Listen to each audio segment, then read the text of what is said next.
Our presentation today is on adapting IPS for young adults, the threshold study. So I'm Marsha Ellison, and I was the PI of this study, working very closely with Vanessa Vorhies-Klodnick from Threshold in Chicago. There's Vanessa, and she will be presenting here today as well, along with Gary Bond from Dartmouth Psychiatric Research Center, and he will be describing the Fidelity piece when we get to that in this presentation. Okay, whoop, I just lost one there. So our acknowledgments, this was a project out of our former Research and Training Center grant, which is funded by now known as NIDLR, National Institute on Disability, Independent Living, Rehabilitation Research, and also the Substance Abuse and Mental Health Services Administration co-funds our Research and Training Center. Okay, a quick overview about what we will do this hour. I will introduce the project. Vanessa is going to describe the population and the setting in which this study was held, and in particular the adaptations that we made to IPS in order to best serve this population. Gary is going to describe then the IPS Supported Education Fidelity Scale that was developed for this project and the results from two fidelity reviews that were conducted. Vanessa, we will turn it back to Vanessa again to describe the challenges and lessons learned. And I will close our presentation with a description of our outcome study, the sample and the findings, and our next steps. After that, we will have some time for questions and a discussion period, so we look forward to that. Okay, so quickly to introduce the mission of the Transitions RTC and why we did this study to begin with. Our aim is to improve supports for youth and young adults ages 14 to 30 with serious mental health conditions who are trying to successfully complete their schooling and training and move into rewarding work lives. So our mission is around successful role functioning as adults, and we know that education and employment are the key pathways for young people to successful functioning as adults, and so that is our mission. We also know that for young people in particular, they are often doing both work and school. Young people with serious mental health conditions are typically working and going to school, and so we knew that we needed to test a model that incorporated both things going on at the same time. So that was our driving idea, and we came to thresholds. And of course, Vanessa is going to describe thresholds to us, but it has a very robust supported employment program, as well as a robust program for transition-age youth. So it was a natural place to begin this work.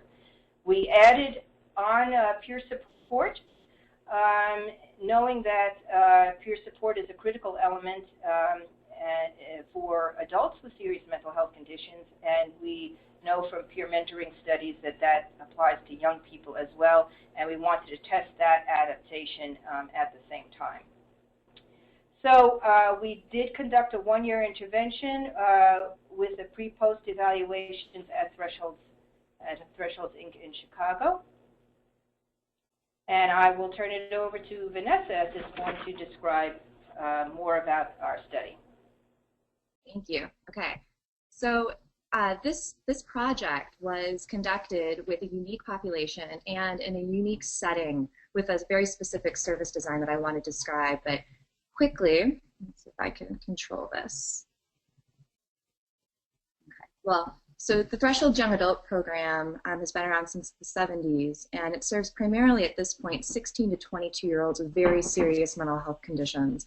Primary diagnoses are primarily major depressive disorder, bipolar disorder, schizophrenia, and many of the young people have a comorbid diagnosis, typically of PTSD, ADHD, and a substance use disorder as well.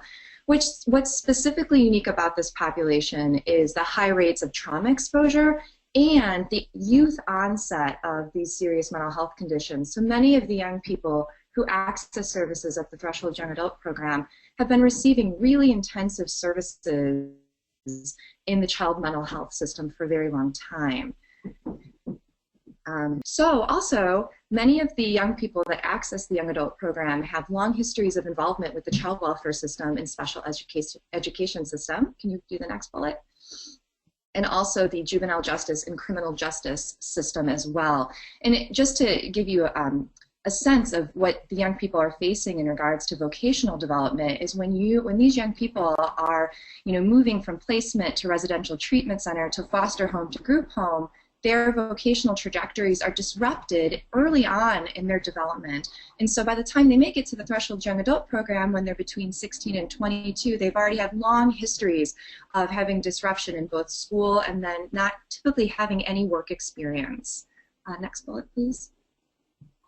So the way the Young Adult Program is set up is particularly interesting. When I speak to, hold on. So sorry, in Chicago we're having the training or the prep for our air and water show, and so there's some large fighter jets outside of my apartment right now. Anyway, so the young people live in what I call semi-institutional community-based settings, and what those are in reality is a scattered site housing model with group homes and supported apartments that are located at a separate location from what would be called like the clinical hub of services, where the young people receive psychiatry, therapy, individual and group therapy, case management, and also vocational support. Next bullet, please. This model, or this program, is also informed by the Transition to Independence Process model, which is Rusty Clark's model.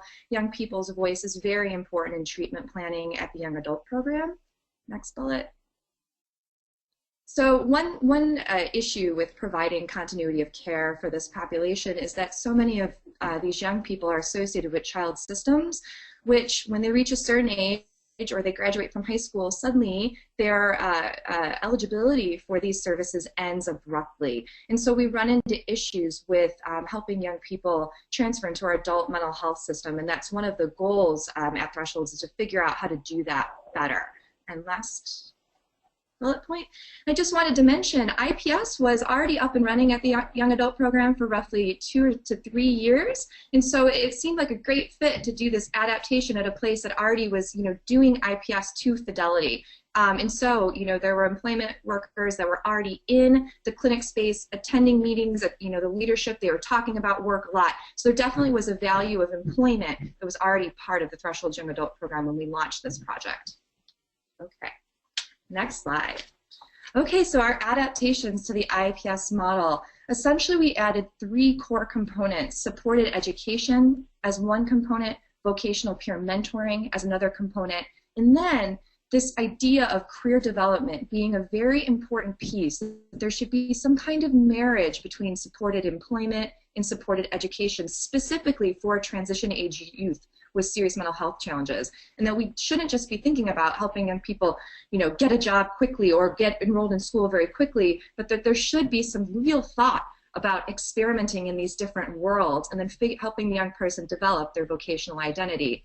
And the vocational peer mentoring piece really grew out of, for this specific population, I just need to mention this, we did some focus groups and we learned that those young people that struggled most with employment tended to lack role models that had competitive jobs, or also that could inspire young people to work. And we thought, wow, wouldn't it be great if we had some near-age young people to help support, to help inspire and instill hope and be supportive around vocational development. Next slide, please. So the core components, you can highlight all, or you can move totally. Okay, perfect, thank you. So the key component is that supported education, supported employment person. And in this particular project, something interesting happened. We realized early on, we'd been doing a great job with IPS and employment, and when we trained our employment specialists to do education support, they were really excited about it. but it just wasn't the top priority. And so we ended up over time, so this project took 2.5 years, that we ended up splitting that position, and we had an education specialist, and I'll explain what that person does in just a moment. We also had a vocational team leader who I think would be a best practice, is very much interested in both education and employment, and then the vocational peer mentor was a key component of this model. Next slide. Okay, and you can go through. All right, so the supported employment specialist, this role looked very similar to the adult side of things. You know, I'll talk a little bit later about some of the challenges of working with transition age youth in that role. But what I want to draw your attention to is the supported education specialist role. And so what this role is just simply adapted from the supported employment role, and this person would be supporting school enrollment, acclimation to the school environment, being helpful with coursework. So there was lots of coaching that was part of this role, but especially this role went out and did essentially what employment specialists do. They do hardcore job development, but this person's doing it with different community colleges, different training programs, talking to nonprofits all across the Chicago area to try to figure out where can we help young people get connected to different schooling opportunities for post-secondary ed. And specifically becoming really, really familiar with ADA policies and helping young people navigate, or to be advocates for accommodations in their coursework. And finally, there's another box that's going to pop up on here. Thanks. So I also just want to quickly say that both of these two people that were key on the team were always thinking about vocational assessment. And we talked a lot about assessment and this idea that young people change their mind all the time about what they want to be and what they want to do. And so assessment with transition age youth needs to be constantly happening, and the team needs to be communicating about a young person's goals and desires around work and school. Both of these folks are going to meet with young people individually in the community. However, I did want to highlight there was a lot of group and socializing activities that were part of this adapted IPS team. There were kickoffs, vocational activities where, college visits, job fair visits, shadowing a board member who might be an attorney, and learning about the worlds of work and school. And finally, there were weekly groups that everyone participated in when they were available to share their success stories with employment, some of their struggles with school, and really it being a place where people could practice skill development and activities, which is a slight departure from the IPS model being groups. Next slide.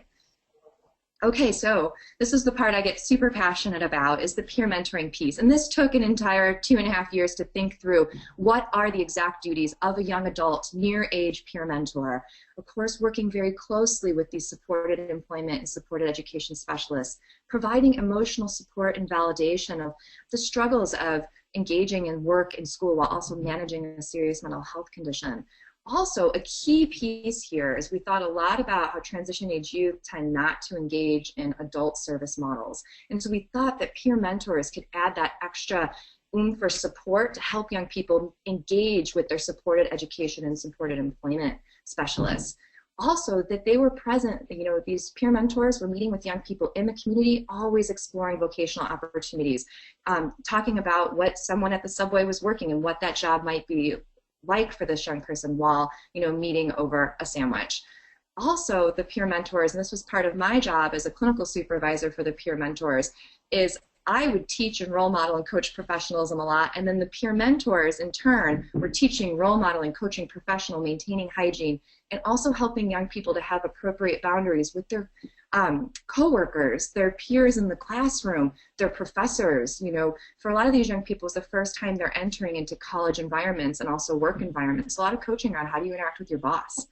I want to draw your attention to this blue slide, and there's going to be a series of things. You guys are probably all wondering, so what did this peer mentor position look like? And you could do this a zillion different ways, but essentially we had thought it would be a part-time position between 5 to 10 hours a week. There would be 1 to 4 mentors at any given time employed. They would be employees of the organization.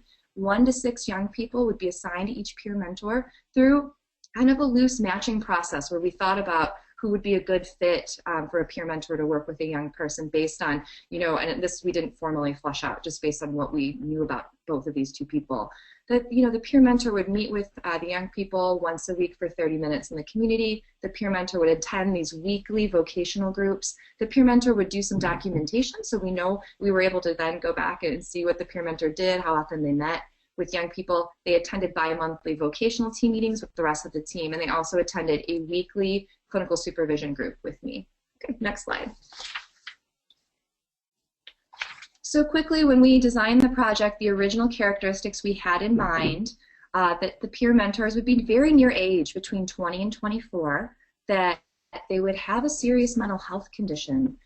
Especially that was valued by the organization by Thresholds was that we recruited YAP graduates, so young adult program graduates, or those who had a history of child mental health residential care experience, because that appeared to feel like, or was, a peer characteristic of these young people.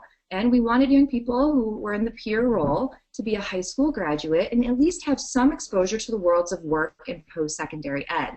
But, of course, after implementing this, and I have described how unique the population is that we ended up expanding our characteristics and really recruiting 24 to 30-year-olds, so people a little bit longer, further along in their own recovery with mental health and their own engagement in work and school.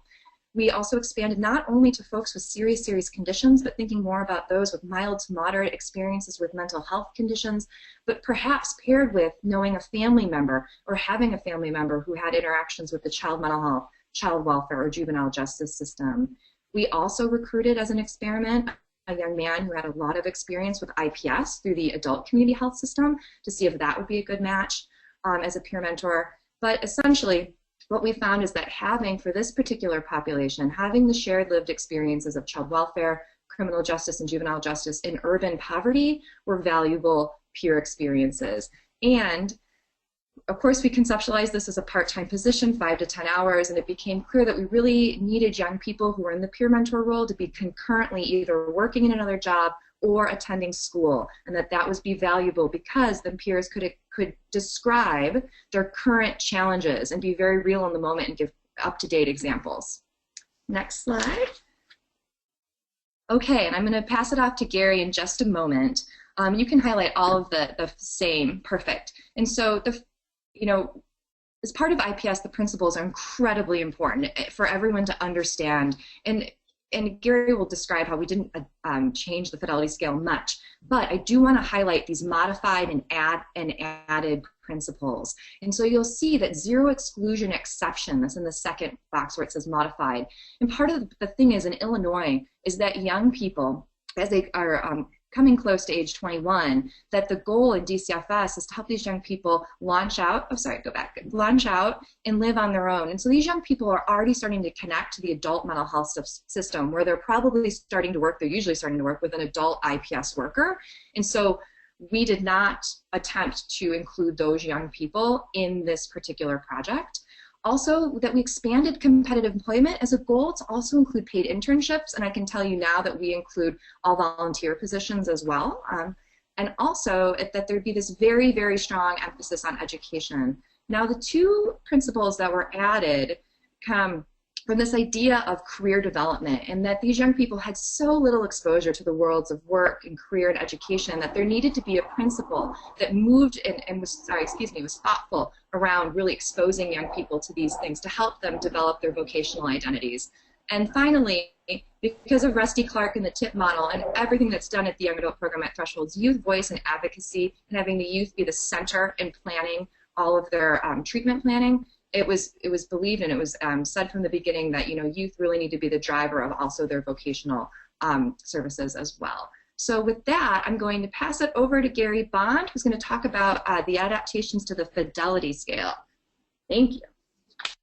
Well, thank you, Vanessa. And before I talk too much, I want to make sure you can hear me.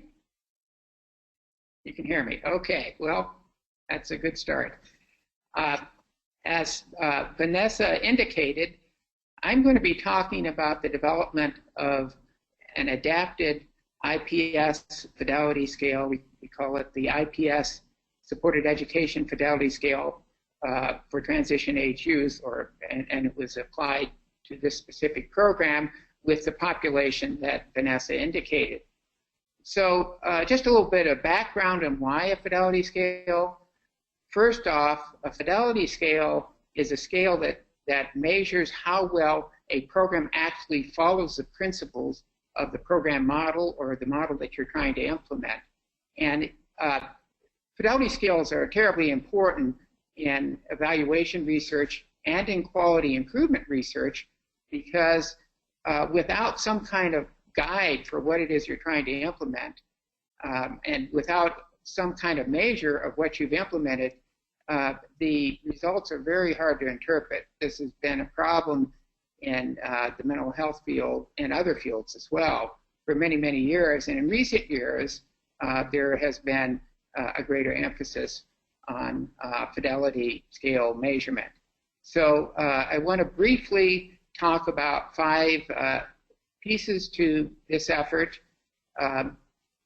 First of all, we'll talk a little bit about the general principles of fidelity measurement that have been used in now a dozen or so fidelity scales over the years. Secondly, talk a little bit about the validated IPS fidelity scale that my Dartmouth colleagues and I and our learning community of 19 states throughout the U.S. And 3 European countries have used. We call this fidelity scale the IPS 25. It's known by other names as well. Thirdly, as Vanessa has already indicated, we did not alter the employment aspect of the IPS fidelity model materially, with just a couple minor exceptions, which I will review with you. We did, in fact, though, expand the IPS fidelity scale to include, in particular, the supported education component, which, as Vanessa and Marsha both indicated, are key pieces to the experience of transition age youth. And to have an intervention like this that did not give serious attention to the educational goals of the participants would be an oversight.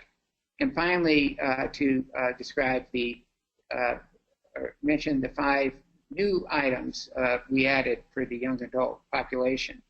I want to make this point very strongly. I got a call from a colleague that we work with in our learning community when he saw the announcement for this webinar.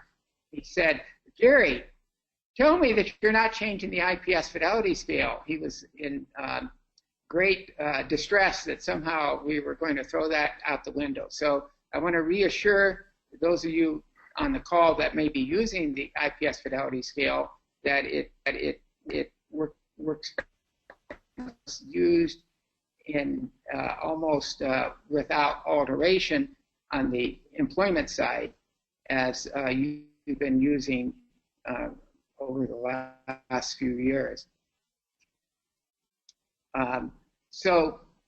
Let me then mention very briefly the principles of fidelity scale construction and administration that we used in this study and explain that this is something that has been used now for assertive community treatment, family psychoeducation,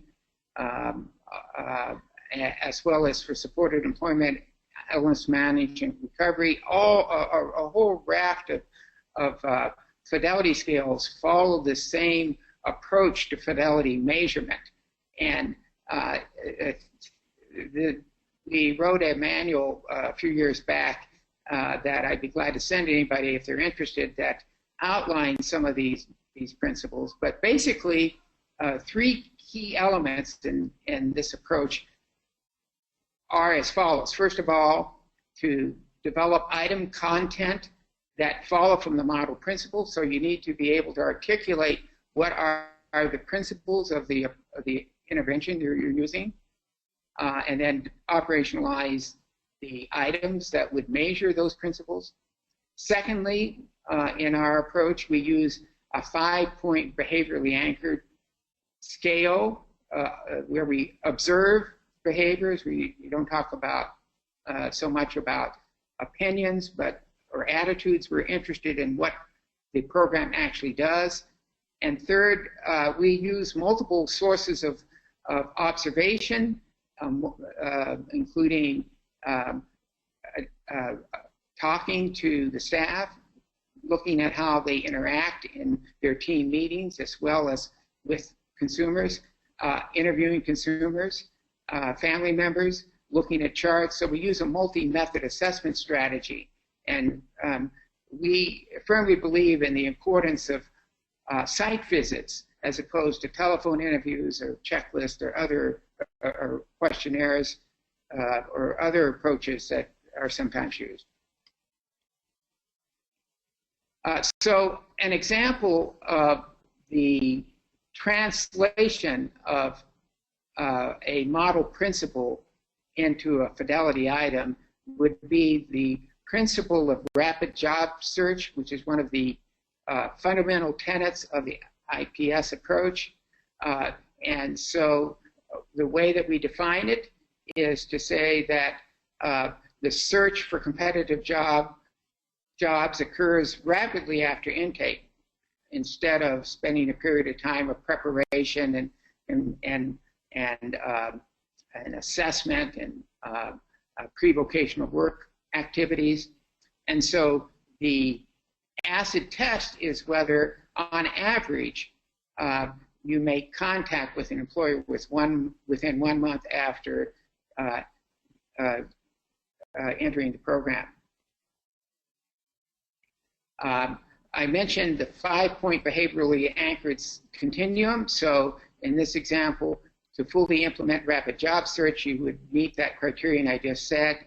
If it takes about 2 months on average, then you maybe get a 4, and so forth and so on. And so the criterion we used in all these scales is that a score of 4 or more is considered good implementation. And then, as I mentioned, the data collection for these Fidelity assessments is done in person. For this scale, it takes about a day and a half. After the site visit, the assessors prepare a Fidelity report that's given to site leadership that can be used for quality improvement purposes, and in fact is widely used for that purpose. So in terms of Fidelity scales, we look for those that are practical, that are face valid, make sense to clinicians, that are, of course, have good psychometric properties, and certainly, and sensitive to change over time from when you start up a program. Certainly want to know if the Fidelity scale is associated with good outcomes. And we've done a series of studies on the validity of our Fidelity scales. And here's one example that shows that programs that score exemplary Fidelity have higher competitive employment rates than those that are at fair Fidelity or are not doing supported employment at all. So now moving to the scale in question, as we already explained, Vanessa touched on it, and as I indicated earlier, the employment items were hardly altered at all, with the exception that we added paid internship as one of the options under the competitive employment item. We struggled in the threshold system, and I think more generally for transition age youth who are in school systems, with the whole concept of what is a treatment team. So we eliminated that one item that asked about how many how many different teams you interact with. It was too difficult to rate. And for each of the employment items, we developed an education item that corresponded to what it would be in the educational realm. So we substituted for competitive employment mainstream education. And then we added 5 new items, 2 of them on peer support, 1 on confidence building, and a couple others. And so along with IPS Fidelity assessors in Illinois, I did 2 of these Fidelity reviews. And among the things that we struggled with were deciding, and certainly on how to define caseloads with this whole issue of a separate employment specialist and education specialist, which that's still very much in debate whether it should be one role or it should be two separate roles. At Thresholds, it seemed to me that it made sense to have separate roles because of the complications of trying to deal with both simultaneously. The integration with the treatment team was a huge problem because of what I just said about the different systems that transition age youth are working with. And then benefits counseling comes out, is different for young adults, some of whom are not on SSI at the outset. How does that look for young adults? So we did the Fidelity reviews at 2 points during the study, and the standard is 4.0 means good fidelity, averaging across all the items, high fidelity. And you can see that on the IPS employment items, the program did well in the beginning and did very well on the second assessment. For supported education, in the beginning, they were not really in the community so much, and by the second review, they had improved for a combined fidelity score that was in the very good range. And with that, I'll turn it back over to Vanessa. Great. So the lessons that we learned during implementation were many, and I probably could write a book, and I've toyed with the idea of writing up some of the peer mentoring clinical supervision lessons learned specifically, but I'm going to highlight the big takeaways about if you guys want to implement something like this, what you would need to know. So the first bullet point, let me see if I can pull it up. It's not working on my screen again. So the team leader of the vocational team, of the adapted IPS team, must ensure that there's clinical and vocation service integration.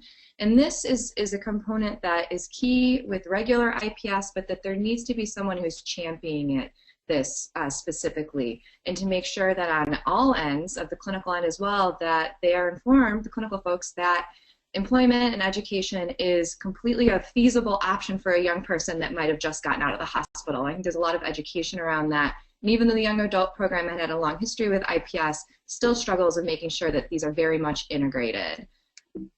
Next bullet point. Okay. And also, this was something that became very clear through implementation, was the importance of the team leader as a person who would support the integration of the peer mentor into the vocational team and also into the clinical setting. And this goes into defining that peer mentor role, telling and explaining to folks across the agency the value of that young person and what they bring to the team, and how to interact with this young person. And originally, as I said before, our goal was to bring on graduates of the young adult program. And you can imagine in a clinical setting that the clinical staff were a little bit like, whoa, we just were treating this person, 6 months ago, and now they're a peer mentor here and they're my peer. And so there was a lot going on there, that there was a lot of coaching from administration to the team leader to help facilitate that peer mentor integration into the team, for the staff to understand the value.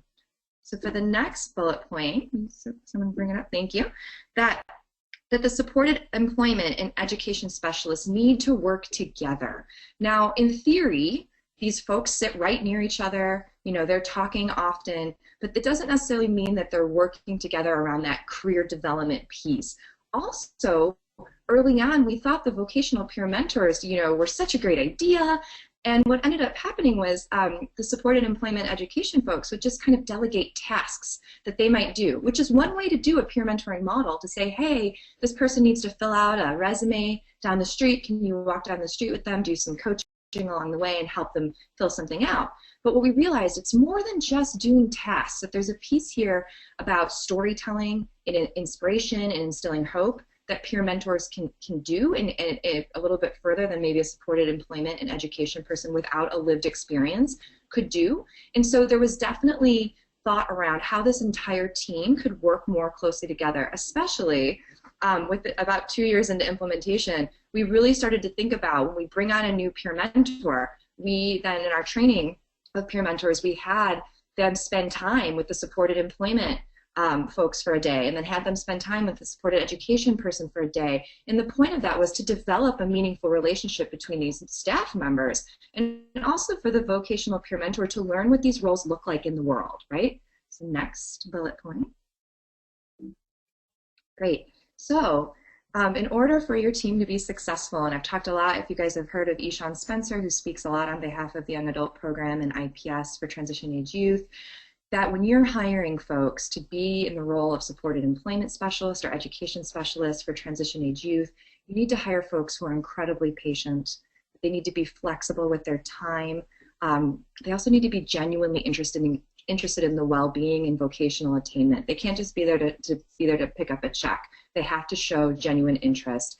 And they also, and this is very controversial, be willing to text. So we found that texting was a major engagement tool, not something we in this project had set out to implement. It was just the natural practice that this team had instigated on their own. They used texting a lot to engage the transition age youth. The peer mentors specifically used texting a lot, and it was, to them, it was one of the main ways they communicated with their mentees. Next bullet point. So regarding the peer mentor role, there needs to be from the get-go, and the problem was with when we were conceptualizing this role, we were still conceptualizing it as we were implementing, and that's part of the beauty of doing a pilot project, is you're trying to figure out what does this really look like in reality, so we can develop a Fidelity scale that really explains what this role does and how to understand what it does and to measure it. But, so we had to come up with job descriptions, but then we had to make sure we shared what that role is and then went on to support that role on the team and within this clinical setting, so everyone was on the same page about what the vocational peer mentors did. Next bullet point.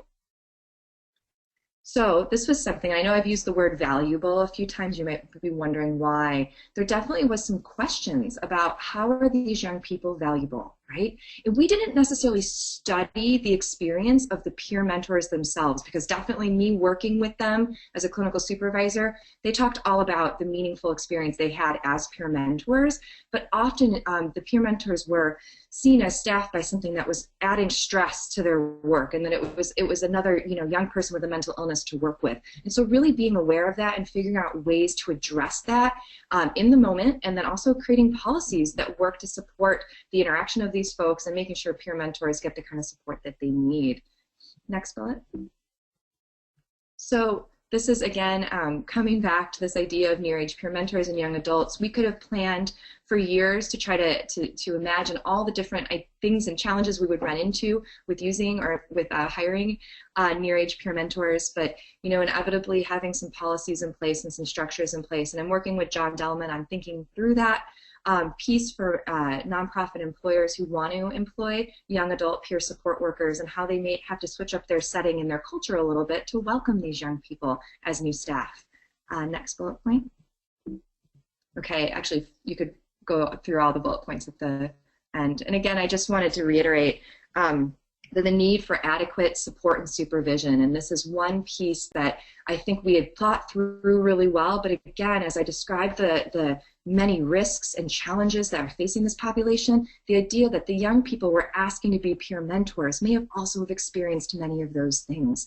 And so when we think about providing adequate support and supervision, we have to be very thoughtful around that. We need to have policies and practices in place. Clinical supervision was one way we did it, but I think there's plenty of different models that could be drawn from for how to best support young adults who are working as vocational peer support workers with an IPS team. So with that, I'm going to actually toss this over to Marsha. Thank you.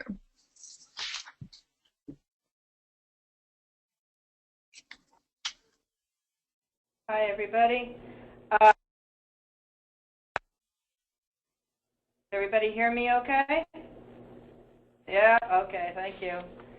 I'm going to go quickly through the results of our pre-post evaluation so that we have enough time to talk together about it. But we did, let's see, I can go through this. We did create a baseline and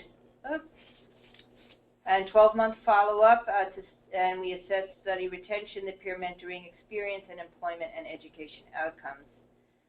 This is a description of the 35 people who participated, who are mainly African Americans, split gender, primarily mood disorder, and significantly, the majority were receiving SSI at time of enrollment. So these were, we did quite a few other assessments. These were young people who had third grade reading and education, or rather reading and math skills. They were really had significant impairments in every dimension. 13 were previously employed, 8 had a high school diploma or GED, and none had post-secondary degree attainment. So briefly, we were able to retain 80% in the study. We lost 4 to incarceration. Again, this was a severely impaired population. People were entering the justice system. However, most met at least once with their supported education and supported employment specialist and or their peer mentor. On the left there on the pie chart, you could see what people were interested in, IPS supported education or both, and the majority was both supported employment and supported education. People were not consistently receiving services. There were gaps due to psychiatric hospitalization, incarceration, and just being away without leave. People would leave the residential program and disappear for a while. We did ask them about the benefits of peer mentors, and most really did appreciate their peer mentor, considering them trustworthy and genuine and someone who was one of us that they could talk to.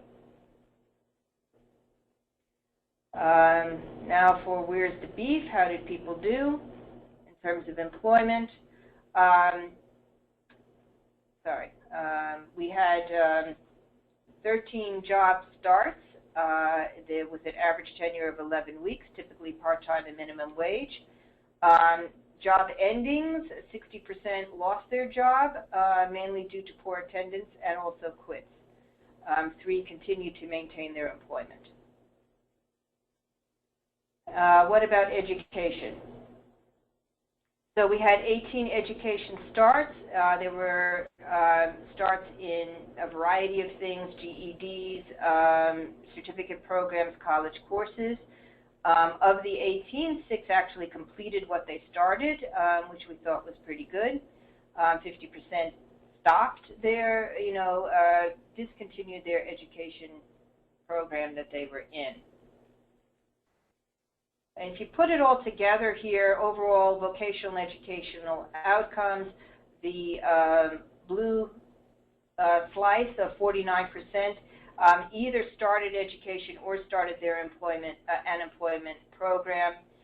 We actually consider that not bad, and in the range of other IPS studies, on the low end of the range, but sort of in the range of employment starts. The majority, however, did not start anything, and we do attribute that to the nature of the population, who were in a great deal of turbulence, who were moving from child to adult systems, and were in and out of housing and difficult family relationships, and for whom there was not an employment culture within their family. And for many, completing high school or going on to post-secondary was a first for their family. So this was a new world for them, education and work, and I think it's especially challenging to begin that for this a population with this level of impairment. Okay, where are we? We have quite a few publications out. If you're not able to access these publications, please contact us. The adapted Fidelity scale is on our website on the bottom there. So these slides will be posted shortly. You can easily link to Transitions RTC website and find the Fidelity scale, as well as the abstracts describing our findings. Okay, so we're going to kick off the discussion just to say that where we're going next is all three of us are involved now in the state of Maryland. So I think I'm going to...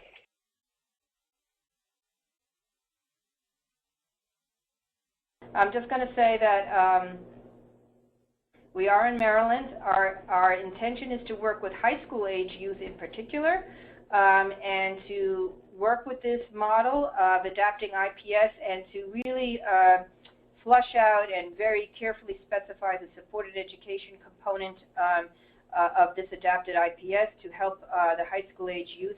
Our goal is high school completion, and also then, moving on to post-secondary education or training. Vanessa has been very active consulting around the country on using peer mentors for this population, as well as developing IPS and adapted IPS for this age group. So with that, I'm going to now open up. We'll see how the discussion goes, and people, please feel free to raise your hand and we will unmute you, or if you have questions, please type them into the box.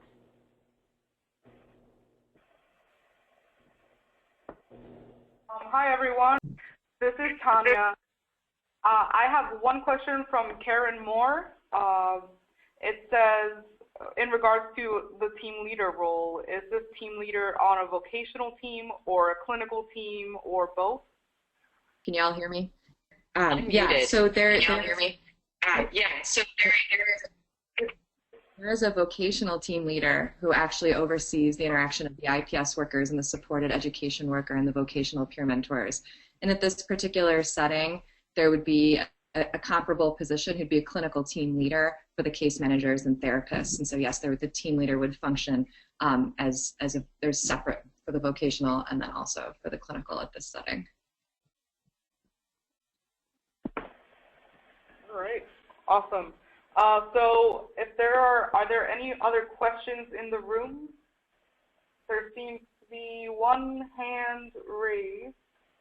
All right, Ming Wang, it seems like you have a question. I have unmuted your mic if you would like to ask your question out loud. Or unless, okay. Yeah. Yep. Oh, okay. I'm just wondering, first of all, this is an excellent presentation, and it really held my attention for the full hour, so I really appreciate how it was well organized, and the information is very concise and relevant. So I have two questions, and one is that how does this fit into the clubhouse model? And the number two is that do you experience the turnover for the peer mentors, and how do you address that? Sure, the peer mentor turnover was an issue, as you can imagine, and part of it was that we were still figuring out the job description, the expectations of the peer mentors on the team, and then how to best support peer mentors. So again, this is a pilot project, and we were trying to really flush some of that out. But we did go through quite a few peer mentors, I think 13. We published a paper on this, and that's when I described the original characteristics on that slide, and then I had moved into the later characteristics that we ended up valuing. I think there needs to be policies and practices in place to support peer mentors, and I do believe that those may be primarily based in context, but that there are some guidelines, and so that's where I'm working with John Delman to really think through some of that. But one of the pieces that I thought was very important was a once a week or some forum for young adult peer mentors or peer support workers to share their experiences and to interact and learn from one another. I felt like that was a very important part of the model. Of course, we did not study that to say like that's a necessary part of the model. However, I do think that having some kind of way for young people to talk to each other and gain support, because it is a unique position, and depending on your nonprofit's readiness to embrace a young adult peer support specialist, there's going to be some differences, and I think it has a lot to do with context. So I'm hoping in the next 10 years to have a better answer to that question. Gary, do you want to take the question about the clubhouse model? This model is one that was developed in community mental health centers, and at Thresholds it was applied. Thresholds is a psychiatric rehab center. And so IPS is used in some clubhouses, notably the Independent Center in Missouri. But the question of how this would work in a clubhouse, I think that's to be developed. And I should say that this is a model under development as well. There are still a lot of unanswered questions about how best to provide supported education. It doesn't have the evidence supporting its effectiveness the way that supported employment does. This is Marsha. I'll jump in also to say that we've developed a curricula for helping clubhouses better embrace young adults in their program. That is also available on our website. We did test it, and it certainly uses IPS principles to assist young people with gaining competitive employment. And that's the intention, but also to really help clubhouses alter their recruitment and their engagement strategies in order to best meet the needs of young people, which clubhouses tend not to do so well right now. Any other questions? All right, so Ming Wang, did that answer your question? Very well. It really answered the question, and I know that there's a lot of things that you need to develop and to help us out. But just knowing that, like in Utah, I think in many other states, that clubhouse setting, because of the supported employment program, that the grant that has been awarded by SAMHSA, and it may become the most logical setting for us to implement the supported employment for the young people. But like what Marsha said, it's really helping the clubhouse to recruit and to attract the younger population. That is going to be a challenge on the clubhouse part. But I just want to say one more thing, that I think the best seminar, the webinar, is always the one that leaving you wanting more information. You guys certainly have done that. I really want more information. So hopefully there will be a part 2, part 3 to this. Awesome. Yes. Thank you very much. So our next question comes from Bill Bain, and the question is, do you have any experience in applying the approach with youth experiencing first episode psychosis? Garrett. Unmuted. IPS works extremely well with first episode psychosis programs. We did a review, which I could send, of a half dozen projects, and including some randomized studies, one at UCLA, a couple in Australia, as well as uncontrolled studies in Australia and England and a couple other places, so in New Zealand. So it is my belief that IPS is an extremely good fit for first episode psychosis. People are experiencing that first episode of psychosis. And I hope that we will have further projects here in the U.S. to examine this as well as to disseminate it, given the congressional mandate to serve transition age youth and NIMH's interest in first episode.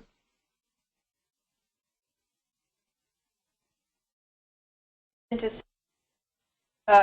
is Marsha. I'll just say that what was unique about this threshold study is that it was not first episode. So these were young people who were in child welfare. They did not have a strong supportive family. They weren't, individuals from middle class settings. They did not drop out of college because they had a first episode. These were people who had very significant trauma histories and were coming up through child welfare systems with a long-term mental illness, and that's helps us to have even greater confidence in our attempts because of the significant histories that they were bringing. Also, thank you, Ming, for those kind words, and we hope we can have sessions 2 and 3. That would be awesome. And Marsha, we do keep getting some people saying that this is a very excellent presentation and that they want the recording. Just so you know, we have recorded this webinar and it will be online this week, and therefore you will be getting an email with the link. I guess there's a question from Kathy Hooks. I don't know if we want to take one more question. Sure. So the question says, it's for Vanessa, and it says, is Threshold open for having a program visit in person to see how they operate and for people to ask questions? So apparently Kathy has a new IPS program in Ohio working with homeless youth ages 18 to 24 utilizing IPS, and they have hit a lot of challenges just by nature of the client's age and experience. Yes, absolutely. We also have two small programs that serve specifically homeless youth who have serious mental health challenges, and those young people also have access to an IPS worker, and most do end up working with the IPS worker and a supported education worker. I would be more than happy to talk with you. I would say shoot me an email. We often do consultation. And if you want to come visit, absolutely. This weekend would be great. There's a big air and water show. Gary thinks that's funny, but you guys can't hear him. So, somebody said, wonderful information. This is Laura Flint. And she said, would Vanessa be open to emails and to learn more about how the program combined IPS and FIT practice approaches successfully? Yeah, just email me. Yes. Our email addresses are there on that slide that's available. But for participating, if you want more information, please do take a look at the publications, and then do contact us for technical assistance if you're interested in trying to run your program to serve young people, and we'd be delighted to share what we know. Thank you all, and please keep us in mind, and we have more wonderful, exciting webinars coming this year, and please see our videos and webinars on YouTube. Thank you all. Are we closing out of this?